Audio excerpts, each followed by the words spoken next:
Hello दोस्तों, नमस्ते। आज हम लोग डीएलएड फोर्थ सेमेस्टर सामाजिक विज्ञान विषय के सन 2019 से सन 2021 तक दोस्तों सभी अति लघु उत्तरीय प्रश्नों को देखेंगे, जो इस प्रकार है। रामकृष्ण मिशन की स्थापना किसने की थी? तो दोस्तों रामकृष्ण मिशन की स्थापना स्वामी विवेकानंद ने सन 1896 में रामकृष्ण मिशन की स्थापना की थी। ठीक है। 17वां क्वेश्चन है दोस्तों, गांधी जी ने असहयोग आंदोलन किस वर्ष प्रारंभ किया था? दोस्तों 1 अगस्त 1920। दोस्तों ये वाला जो क्वेश्चन है ये बहुविकल्पी में भी पूछा है। ठीक है।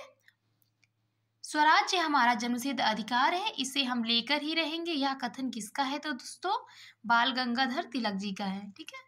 भारत छोड़ो आंदोलन कहाँ से प्रारंभ हुआ? तो दोस्तों मुंबई से। कहाँ से दोस्तों? मुंबई से।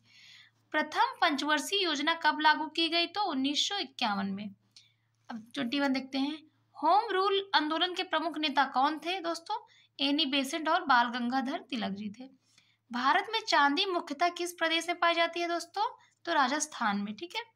सुलाहकुल महोत्सव कहाँ मनाया जाता है? दोस्तों आगरा में।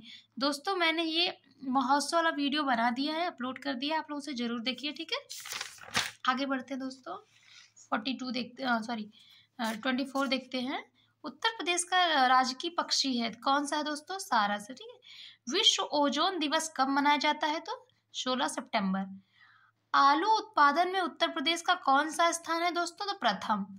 सूचना का अधिकार भारत में किस वर्ष लागू किया गया? तो सन 2005 में। आगे बढ़ते हैं दोस्तों। 28 देखते हैं। उत्तर प्रदेश का सबसे कम जनसंख्या घनत्व वाला जिला कौन सा है? तो महोबा। ठीक है दोस्तों, ये वाला क्वेश्चन आप लोग भी देख लीजिएगा कि ये सही है कि नहीं। ठीक है। मुझे ये आंसर सही लगा है, इससे मैंने इसे लिख दिया, लेकिन आप लोग जरूर चेक करिएगा। ठीक है। भारत में पवन ऊर्जा के उत्पादन में कौन सा भारत का राज्य अग्रणी है? तो तमिलनाडु। ठीक है। अब दोस्तों अब हम लोग देखेंगे 30 क्वेश्चन। लिंगानुपात से क्या तात्पर्य है? तो प्रति 1000 पुरुषों की तुलना में स्त्रियों की संख्या को लिंगानुपात कहते हैं। लिंगानुपात का सूत्र है स्त्रियों की संख्या बटे पुरुषों की संख्या गुणे 1000। ठीक है दोस्तों, फिर से एक बार देख लेते हैं क्योंकि ये बहुत इंपॉर्टेंट दोस्तों, कई बार पूछा गया है पेपर में। ठीक है।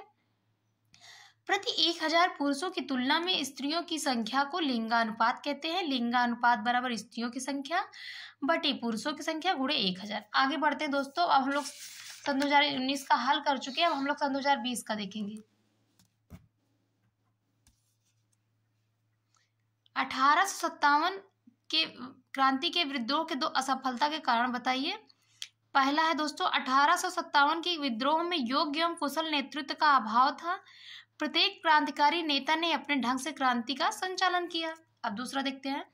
भारतीयों की तुलना में अंग्रेज सैनिकों के पास अच्छे किस्म के हथियार थे। ठीक है। तीसरा देखते हैं। अंग्रेजों ने सिख फौज की मदद से 1857 की क्रांति को दबाया था, मतलब सिख ने सहायता की थी सिखों ने। अब चौथा देखते हैं। इस संग्राम की सफलता का मुख्य कारण भारतीयों में असमन्वय का अभाव था। ठीक है। अब 17 क्वेश्चन देखते हैं। ब्रह्म समाज के मुख्य सिद्धांत बताइए। ठीक है। मूर्ति पूजा तथा व्यर्थ के कार्यकांडों में विश्वास न रखना, कष्टप्रद जाति व्यवस्था तथा अस्पृश्यता का विरोध करना। ठीक है। अस्पृश्यता मतलब छुआछूत का। ठीक। अब हम 18वां क्वेश्चन देखें। जेट धारा किसे कहते हैं? जेट धाराएं वायुमंडल में तेजी से बहने वाली वायु की धाराएं होती हैं। यह क्षोभ मंडल के ऊपरी सतह पर बहुत ही तेज से चलने वाली वायु धाराएं। अब आगे देखते हैं दोस्तों। उत्तर प्रदेश की प्रमुख जनजातियों के नाम लिखिए, बहुत इंपॉर्टेंट है दोस्तों।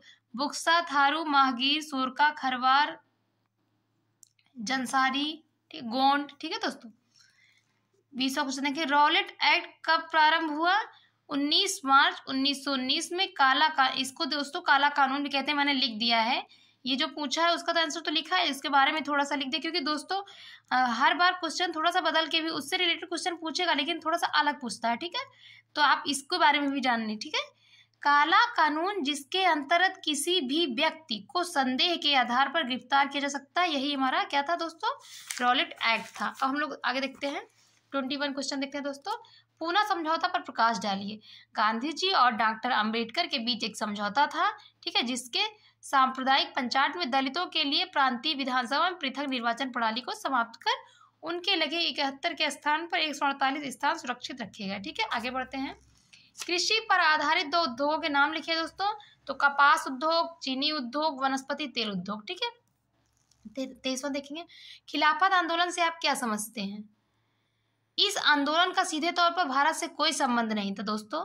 इस आंदोलन का सीधे तौर पर भारत से कोई संबंध नहीं था। खिलाफत आंदोलन का मुख्य उद्देश्य तुर्की खलीफा के पद को पुनः स्थापित करना था। ठीक है, खिलाफत आंदोलन का मुख्य उद्देश्य तुर्की खलीफा के पद को पुनः स्थापित करना था।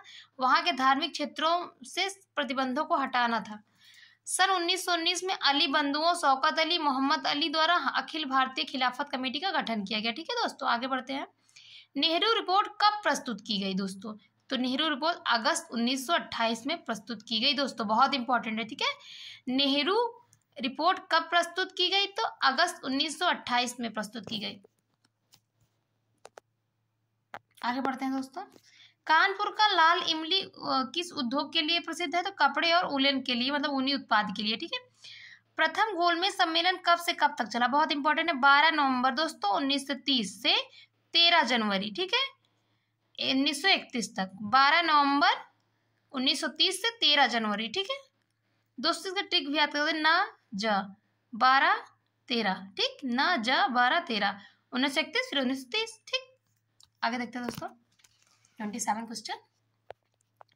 व्यक्ति के कानों के लिए सामान्य ध्वनि तीव्रता कितनी होती है? तो 20 हर्ट्ज से 20,000 हर्ट्ज। ठीक है, 28। अस्पृश्यता का अंत किस अनुच्छेद में वर्णित है? तो अनुच्छेद 17 में। अंतर्राष्ट्रीय न्यायालय की स्थापना कब हुई थी? तो 26 जून 1945 को हुई थी। ठीक है दोस्तों, और संयुक्त राष्ट्र संघ की स्थापना कब हुई थी? तो 24 अक्टूबर 1945। ठीक है, कांग्रेस के प्रथम अधिवेशन की अध्यक्षता किसने की? तो व्योमेश चंद्र बनर्जी ने। ठीक है, 1857 के प्रथम स्वतंत्रता संग्राम के दौरान भारत का गवर्नर जनरल कौन था? तो लॉर्ड कैनिंग। ठीक है, 17। 1857 के प्रथम स्वाधीनता संग्राम पर लिखी गई सरकारी किताब कौन सी दोस्तों? ये क्वेश्चन मुझे नहीं मिला, मतलब मिला तो, लेकिन उसमें कुछ कंफ्यूजन थी इसलिए मैंने नहीं लिखा। आप लोग कमेंट करके बताइए इसका आंसर क्या होगा। ठीक है, 18वां क्वेश्चन देखते हैं। साइंटिफिक सोसाइटी की स्थापना किसने की थी? तो सर सैयद अहमद खां। 19वां, स्वामी विवेकानंद के बचपन का क्या नाम था? तो नरेंद्र दत्त। और स्वामी दयानंद का था मूल शंकर। ठीक है, 20वां देखेंगे। बंगाल विभाजन के समय भारत का वायसराय कौन था? तो लॉर्ड कर्जन। ठीक है, बंग भंग आंदोलन दोस्तों इसी से रिलेटेड है। ठीक है, आगे बढ़ते हैं। 1911 ईस्वी में दिल्ली में आयोजित दिल्ली दरबार में इंग्लैंड का कौन सम्राट सम्मिलित हुआ? तो किंग जॉर्ज पंचम। ठीक है, बहुत इंपॉर्टेंट, किंग जॉर्ज पंचम। चौरी चौरा कांड किस आंदोलन के दौरान हुआ? तो असहयोग आंदोलन के दौरान। किस गोलमेज सम्मेलन में गांधी जी ने भाग लिया था? तो द्वितीय गोलमेज सम्मेलन में। संयुक्त राष्ट्र संघ की सुरक्षा परिषद में कितने राष्ट्र सदस्य होते हैं? तो 15। ठीक है, 5 स्थायी 10 अस्थायी। मिड डे मील योजना किस वर्ष प्रारंभ की गई थी? तो 15 अगस्त 1995। 26वां देखें। सूर्य से आने वाली पराबैंगनी किरणों में कौन सा रोग उत्पन्न होता है? तो त्वचा कैंसर। ठीक है, नदियों में जल प्रदूषण की माप किससे की जाती है? तो ऑक्सीजन की घुली हुई मात्रा से। ठीक है दोस्तों, 28वां देखिए। सन 2011 की जनगणना के अनुसार भारत का लिंगानुपात कितना है दोस्तों? तो 943। ठीक है, और शिशु लिंगानुपात देखेंगे तो 919। ठीक है, वीटी कल्चर क्या है? जो दोस्तों पता है, वीटी मतलब अंगूर होता है। अंगूर से संबंधित उद्यान विज्ञान की शाखा है। इसमें अंगूरों की बुआई, पोषण, देखरेख और फल उत्पादन का अध्ययन किया जाता है। ठीक है, भारत पृथ्वी के किस गोलार्ध में स्थित है दोस्तों? तो उत्तरी गोलार्ध में। ठीक है दोस्तों, thank you. Please like and subscribe my YouTube channel.